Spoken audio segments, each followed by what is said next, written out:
Boa noite! Pessoal, a gente está mudando um pouquinho alguns formatos, né? Porque é bastante informação.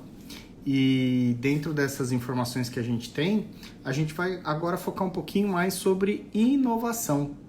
Hoje, a gente pôs um tema sobre inovação, porque agora a gente vai discutir algumas coisas muito interessantes, né? A gente viu bastante coisa abrangente aí e a gente queria trazer para vocês, né?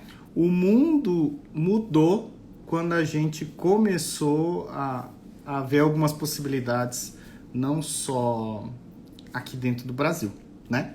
De fora. Então a gente vai trazer umas novidades.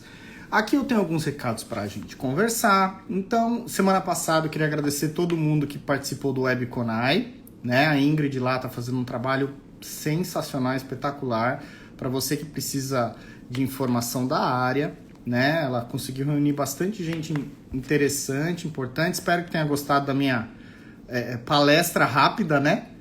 Gente, foi meio rápido, em cima da hora, a gente tentou dar um jeito, né? Quem participou. Quem ganhou um super kit? Vocês gostaram do kit? Fala aqui no comentário quem gostou. Foi uma ideia diferente? Quem ganhou o kit nosso no Webconai foi a Joyce Oliveira. Ela é uma aluna de pós-graduação em Química da UFMG, né? E a gente ficou muito feliz com a participação de todo mundo, tá? Paralelo a isso, a gente também participou do Conense, um outro evento, tá? E o Conense também abre muitas portas pra gente. Eu acho que a gente tem que apoiar. Rafinha, bem-vinda. A Rafa é a maga dos vídeos, gente. A Rafinha é a nossa mascote e é a maga dos vídeos. Os vídeos que vocês veem de palestra e tem mais novidades aí chegando, é a Rafa que ajuda a gente, né? A gente participou do Conense, né? Quem ganhou o kit no Conense foi o Lielson Cristóvão. Ele é professor discente em licenciatura em Química no Instituto Federal de Pernambuco. Pernambuco, terra boa, hein? Nossa Senhora! Terra boa. Quero agradecer também quem está divulgando bastante o TZF Play. A gente está tendo feedback muito legal. Então vocês já sabem o que acontece aqui. A gente grava o conteúdo e deixa lá. É para vocês aproveitarem, tá? É uma plataforma justamente para a gente abrir portas, conversar e, gente, principalmente entender os praquês e os porquês. Ana Carol, bem-vinda, tá? Os praquês e os porquês. Bom, hoje, novamente, o tema nosso é inovação, então nós vamos trazer coisa nova, certo? Deixa eu chamar aqui uma convidada. Que vocês acham que eu ia fazer sozinho isso aqui? Então, vamos aguardar. Bem-vinda, viu? Paty, a plataforma é TZF Play, verdade? Oiê! Oi, Thalita. Oi! Tá na casinha hoje, né? Hoje eu tô aqui. Hoje eu não tô na casinha. Escapei mais cedo. Deixa eu publicar o link aqui da plataforma, que já me pediram. Vê se dá certo de deixar ele fixo. A Paty Peri 1, tá aqui, ó, o link, o TZF Play. Então, Thalita, eu tava conversando que a ideia de trazer esse tema de inovação, né? É porque as portas acabaram se abrindo bastante quando a gente começou a visitar alguns congressos internacionais, né? Exato. Faz toda a diferença a nossa visão do que está acontecendo lá fora e que efetivamente pode ajudar aqui dentro, né? Acho que essa é a nossa função. Então a gente decidiu trazer para vocês essas novidades, né? Hoje a gente entende que existem algumas possibilidades, né? Um conjunto de fornecedores de soluções, né? Aqui no Brasil, mas, gente, quando você vai para fora, multiplica, Senhor, por 100. Multiplica, Senhor, por 100. E é muito interessante a forma da abordagem, né? Então, conforme for evoluindo aqui os nossos encontros, vocês forem conversando com a gente vai trazendo essas novidades, né? Hoje a gente separou aqui duas partes que essa live vai acontecer, tá? A primeira parte a gente vai conversar sobre inovação na parte de cromatografia líquida, né? Isso. E a segunda parte falar um pouquinho dos lançamentos de GC também, porque tem umas coisas tão legal, tá? Para quem se interessar mais, ó, tem essa revistinha aqui. Essa revistinha é demais, de boa. É, muito boa. Olha o tema desta, que tá do avesso, né? Tá do avesso, tá na câmera. Parece ao contrário. Acho tá que do avesso tem por causa da câmera. Mas aqui o conteúdo, o pessoal escreve com conteúdo científico muito, muito, muito legal. E aí a gente vai trazer essas novidades para você. Vamos começar, Thalita? Vamos lá. Como você falou, a gente vai falar de cromatografia líquida, né? Que quando a gente olha para o âmbito instrumental, parece que tudo do universo de cromatografia líquida já aconteceu, né? A gente tem essa sensação. Nossa, mas inovação de cromatografia líquida? A gente tem que entender que verdadeiramente é uma inovação o que vai servir para as rotinas analíticas instrumentais, independente da área, né? Se é alguma coisa, uma inovação atrelada à cromatografia líquida que vai servir para uma rotina do segmento farmacêutica, ela é uma inovação que tem que ser divulgada e muito bem-vinda. Se ela vai servir no segmento ambiental, ela é uma inovação que tem que ser divulgada e muito bem-vinda. E assim sucessivamente. E às vezes a gente pensa em inovação, a gente precisa pensar primeiro que aquilo é novo e se aquilo serve para a gente, né? Porque inovação embancada que não serve para nada é investimento parado. Então, a gente tenta ter um foco de trazer inovações aqui que a gente acredita que vá fazer uma mudança na sua rotina analítica, né? E acho que esse é o ponto-chave. Então, acho que foi nesse viés que a gente separou essas coisas que a gente achou bem legal, né? Sim. Só para a gente ter uma ideia, né? O termo que a gente usa hoje de HPLC, ele foi primeiramente dito, né, divulgado em 1970 na Pittcon. Né? Na Pittcon. Eu não sei falar o nome desse cara aqui, mas o pesquisador era o Csaba Horváth. E ele mostrou, assim, uma técnica em alta pressão de cromatografia líquida sensacional. Durava 30 minutos. Uma corrida, que era a corrida mais rápida possível, durava 30 minutos. Com um número de pratos teóricos 1000 e fator de retenção do último pico de 10. Né? Hoje, gente, esses números aí já multiplicaram por 10 facilmente, né? Mas é interessante. Esse ano fez 50 anos de aniversário do termo que a gente usa até hoje, né? Por isso que essa edição aqui especialzinha está falando sobre isso. Um ponto crucial que em toda essa evolução, eu acredito que de 2009 para cá, né, foi a maior evolução que teve, porque o ponto-chave é tempo, né? Uhum. É consumo de solvente, né? E isso acelerou bastante as tecnologias de coluna, né? Então, hoje, por exemplo, você tem colunas aí que você pode optar por... elas chamamos de FPPs, né? Que são dos poros completos, cominuídos, né? E tem outras que a gente chama de núcleo sólido. Você pode optar... Uhum. Hoje, partícula para fazer menor que 2 micras, né? A gente imagina que há 50 anos atrás era 10, 50, não tinha ferramenta. Enormes, né? Sei lá. É até doido de pensar. O cérebro nem computa muito. Não processa. E as bombas também, as capacidades de bomba foram aumentando, né? Uma das coisas interessantes que a gente coloca é que quanto mais esse universo...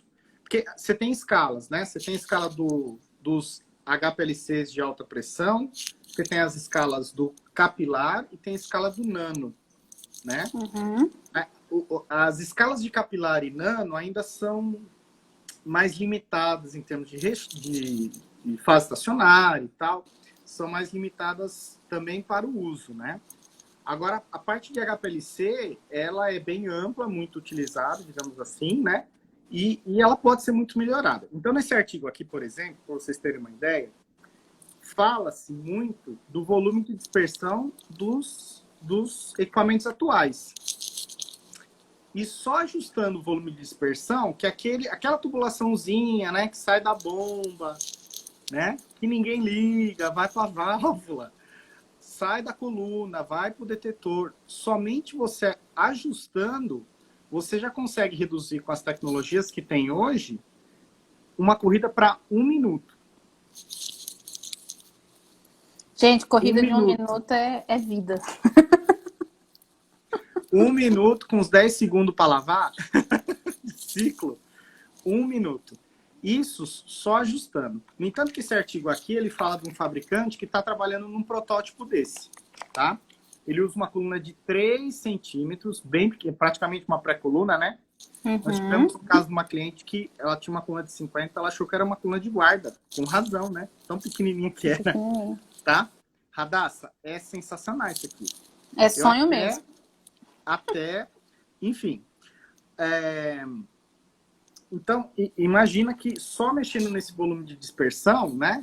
É um protótipo ainda que esse fabricante está fazendo, né? Dentro desse protótipo, essa corrida de 50, 60 segundos, você pode trazer para 6 ou 10. Esse é o primeiro ponto. Só com uma coluna de 3 num sistema convencional, né? A gente não está mexendo com pressão, certo? É uma coluna convencional, etc. Bom, e aí você vai evoluindo nas situações aqui, né? E aí eles comentam de uma coluna que trabalha com 1 centímetro e com 0,7 micrômetros. Micrômetros. 0,7 micrômetro é tão difícil de fazer que eles fazem numa impressora 3D. É muito pequeno. Só que para eu comportar uma coluna dessa, o equipamento que eles estão projetados é para 7.000 bar. Para quem trabalha no bar, é muito bar. É muito bar. Hoje os sistemas lá, os sistemas que tem hoje, né, Thalita, é 1.200 bar, né? Os mais altos, né? A gente os mais altos. A gente já está falando aí no famoso UPLC, né? Assim, que é uma marca, mas não é uma marca, enfim, mas todo mundo diferencia assim. Imagina agora, né? É que para trabalhar com essa coluna é o que a gente fala de pressão lá na cabeça, Radassa. Tira porrada e bomba, né, Radassa? Então, olha que interessante. Aqui a proposta é trabalhar com... Ele até brinca, né? Ultra High Pressure Chromatography. Ultra UHPLC, tá? Esse UHPLC... ele trabalha, se a gente for criado no PSI, com mais ou menos 100.000 PSIs. 100.000 PSIs. Agora, vocês sabem desde quando que existe um equipamento desse? A primeira vez que eu ouvi falar sobre esse equipamento foi em 2002. Podemos colocar 18 anos aí. 2002. Tinha uma professora que ela fez um mestrado e já havia essa tecnologia disponível. Gente, em 2002, nós estamos em 2020, vai fazer quase 20 anos, e ainda agora que está tendo possibilidades. Porque o grande desafio é o sistema de injeção. No momento você tem pressão zero, no outro momento você tem 100.000 de pressão. O que acontecia? Estourava. Não, as inovações não casavam, né? Não. Esse era um problema grande na época, né? Mas assim, se a gente conseguindo trabalhar nessa performance de coluna, tem até uns dados bem interessantes, você diminui a análise para 2, 3 segundos. Olha lá, Bárbara, 2, 3 segundos serve? Ô, Fá, a Ana Carol aqui, dentro do contexto que a gente estava falando, ela perguntou por esse exemplo que a gente está dando desse novo equipamento com esse tipo de coluna. A gente está falando nessas altas pressões, a que fluxo, ela perguntou? Ó, aqui tem o fluxo de 0,45 ml, tá? Porque ainda fica na escala de LC, viu? Só que, por exemplo, um volume de dispersão é 0,5 microlitros. Baixíssimo. Não usa nada. Aí você tem um mixer aqui com menos de 5 microlitros de volume de dispersão para ter o mínimo possível. Tá? Mas lembrando que isso aqui é uma situação ainda na escala do cromatógrafo líquido de alta performance, né? O tal do HPLC, tá? Por quê? Porque a gente já está beirando a fronteira do capilar. Isso. Tá? Tá beirando a fronteira do capilar. Só que, assim, em termos de produtividade, consumo de solvente, mesmo sendo 0,45 mais ou menos, a produtividade acaba sendo muito, muito, muito grande. Aí a gente tem que pensar que, por exemplo, uma inovação dessa, naquelas situações onde a gente tem os equipamentos correndo em super alta demanda, já não consegue, né, mais suportar, é aonde ele casaria bem. A gente tem que entender que às vezes a gente tem um viés dentro dos laboratórios, quem trabalha com essa área de tomada de decisão, que às vezes a gente fala assim, coloca mais um. Só que, gente, não é coloca mais um cinzeiro, né? Coloca mais um cromatógrafo, muitas vezes acoplado a um sistema de massa. Esse coloca mais um, mais dois, mais três, porque, por exemplo, se a gente estiver conversando principalmente no universo de análise clínica, a gente estiver conversando sobre esse segmento, não é coloca mais um, coloca mais dois, é tipo coloca mais 4. E colocar mais 4 significa uma ampliação de layout simplesmente gigantesca, né? Então, talvez você traz um equipamento que faça 10 vezes, 20 vezes mais análises do que faz hoje, é a solução melhor para esse momento. Olha lá, a Bárbara já colocou. Não cabe, né? Tipo, Bárbara, não me manda colocar mais 2 que não tem aonde colocar. E a gente passa por isso dentro do laboratório. Às vezes a decisão, além de financeira, ela tem que estar ao entorno de tudo isso. Não, eu consegui um financiamento, consegui um giro, levantei um fundo da minha empresa para investir na ampliação dessa máquina. A máquina é tantos milhões. Só que tem mais, né? Porque se essa máquina não cabe ali dentro do seu parque analítico hoje, esses milhões vão aumentando, porque tem que construir a área, tem que expandir a área. Então, será que não é melhor a gente olhar para uma ótica de vamos trazer um equipamento que faça mais análises em menos espaço? Será que isso me suporta ou não suporta? Isso casa muito com um serviço que a gente tem na TESEF. No outro dia a gente fala dele, de estudo de viabilidade, por exemplo, tá? Então, o estudo de viabilidade, ele traz essas decisões. Por isso que as inovações, elas são tão importantes para óticas da TZF. Porque, às vezes, a gente pode propor uma possibilidade para o cliente que ele ainda não enxergou, né? E dependendo de onde você está, às vezes a pessoa tem o dinheiro e tem o terreno para expandir. Às vezes a pessoa tem o dinheiro, mas não tem o terreno para expandir. E aí? Aí tem que dar outro jeito. E, por exemplo, nessa situação, só, Ana Carol, 10 nanolitros. Tá? De 10 nanolitros a 1 microlitro. A ideia é você injetar nesse tipo de coluna. Nesse conceito, até que a Radassa falou do consumo, né? Da parte elétrica, né? E nesse conceito aí, também hoje já tem alternativas. Será que, por exemplo, você consegue trabalhar com 2 HPLCs em um detetor de massas, por exemplo, ao invés de você ter que comprar 2 detetores de massa? Hoje já tem possibilidade de você fazer a análise multiplexada, né? Isso. Hoje a gente já tem essa otimização, né? Então, de repente, você pode tranquilamente, com um único espectrômetro de massa, ter 2, 3 ou 4 HPLCs acoplados, né? E aí a gente conseguir sincronizar eles para aumentar a sua produtividade. Tá? A técnica de multiplexer é bem legal. Isso. Tá? Bom, essa era a inovação para vocês entenderem a tendência. Então, a tendência desse universo de HPLC são duas, né? Redução do volume morto das bombas que já existem hoje, para você ganhar tempo e conseguir fazer análise até 1 minuto. E a segunda tendência é a gente já ter, para essa parte, em breve, os UU-HPLCs. Os Ultra High Pressure Liquid Chromatography. Isso aí. Tá? Que aí, esses equipamentos com 7.000 bar, né? Ou 100.000 PSIs, com certeza, eu tenho um chute de quem vai lançar primeiro, tá? Mas aí no canalzinho do nós vamos YouTube, lançar o canal do Moí, né? Aí a gente fala. Mas eu tenho uma ideia de quem vai ser primeiro. Eu acho que seu chute é gol. Tem pessoas aqui na live que sabem o que eu tô falando. Tá? Vamos para frente. Pessoas, vamos pra frente. Bom, inovação agora em termos de espaço. Então, você já pensou se um HPLC fosse do tamanho de uma caixa de sapato? Já pensou? Pois é.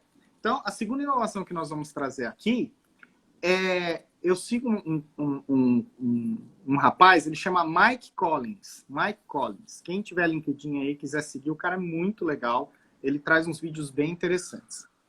E ele criou um mini LC. Deixa eu ver se eu consigo mudar aqui. É esse aqui? Aqui, ó. Aí. Um mini LC. Preço FOB aqui, né? Bonitinho. Ele aguenta até 10.000 PSIs de pressão, bombinha boa, tudo integradinho, amostrador integrado. Tá aqui, ó. Shoebox size. Um detetorzinho de 200 a 400 nanômetros. Lembrando que o foco do mini LC, lembra, ainda é na escala de LC. Não é na escala capilar nem nano. É escala de LC. 20 lugares aí no pratinho, né? No mostrador. Todo mundo feliz. $4.000, eu acho que esse aqui é dólares. Tá? Quem quiser entrar, é aqui, ó. Lucidity. Mini LC. Poxa, isso aqui já é uma tendência muito grande, que é você transformar os equipamentos em um único bloco e pequenos, né? Exato. Agora, e se eu falar para você que em vez de você levar a amostra no equipamento, você consegue pegar o seu equipamento e levar até onde está a amostra? Aqui, ó. Gente, esse aqui é um HPLC portátil. Um HPLC portátil é tudo isso aqui, ó, de tamanho. Você tem a alça. A ideia desse cara é você levar onde a sua amostra está. Então, por exemplo, eu vi uma palestra aqui do CEO dessa empresa, da Accendo, né? E ele comentou, ele falou, olha, se você quiser monitorar o seu processo, para quem trabalha com processo e precisa de análise de HPLC in situ, né, enquanto está acontecendo, você já resolve. Não precisa levar para o laboratório. Desde que a amostra seja compatível, né? Tem todas as premissas de como a amostra vai estar operando ali em linha, né? Sim. Aqui ele tem um estudo, né, na parte de analgésico, da indústria farmacêutica. Olha que bonitinho. Deixa eu mostrar para vocês uma coisa. A análise, ela sai em 7 minutos, não sei se dá para ver aí. 3 picos bonitinho. Até aí, tudo bem, né, gente? Dá para fazer num convencional. Agora, isso não dá. Volume de injeção, 40 nanolitros. Fluxo, 2 microlitros por minuto. É nada. Não dá para ver o waste, porque evapora, né? Não dá para ver a fase móvel. 2 microlitros por minuto. Então, isso aqui é uma alternativa bem interessante. Né? Faz um tempo já que eles apresentam uma série de trabalhos e assim, está tendo bastante sucesso. Aí você consegue levar o equipamento até onde está a sua amostra. Sua amostra. Isso é bastante legal, porque dá para a gente trazer... Ele é um HPLC com um detector, né? Mais utilizado hoje. Então, dá para a gente trazer muitos métodos convencionais, né, para esse universo de uma maneira mais rápida, né, eu diria, porque dá para parar com toda aquela demora no sentido de ter que ter um laboratório para isso, né? Talvez, dependendo do tipo da indústria, por exemplo, esse equipamento tira todo um laboratório que ele tem que montar para receber um HPLC convencional, por exemplo. Sim. E é uma tecnologia bem inovadora. E é bem interessante, né? Porque a gente sente, até nas apresentações, que tem uma resistência, né? Do pessoal tradicional, né? Então tem uma resistência, assim, às vezes até lá fora você vê umas perguntas um pouco fora de contexto, né? Só para porque volta naquilo do começo da live.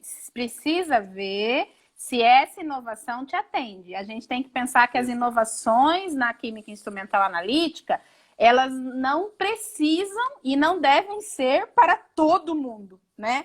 Uma inovação de HPLC não é obrigado a colocar no seu laboratório, né? A gente precisa entender se isso serve ou não. Então, bom, essa foi mais uma inovação, né? Então, a gente falou das tendências futuras, tempo de análise, consumo, tamanho, né?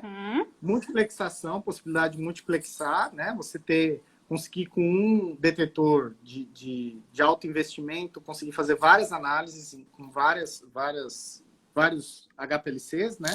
Sim. A gente consegue fazer. Isso na parte de HPLC, né?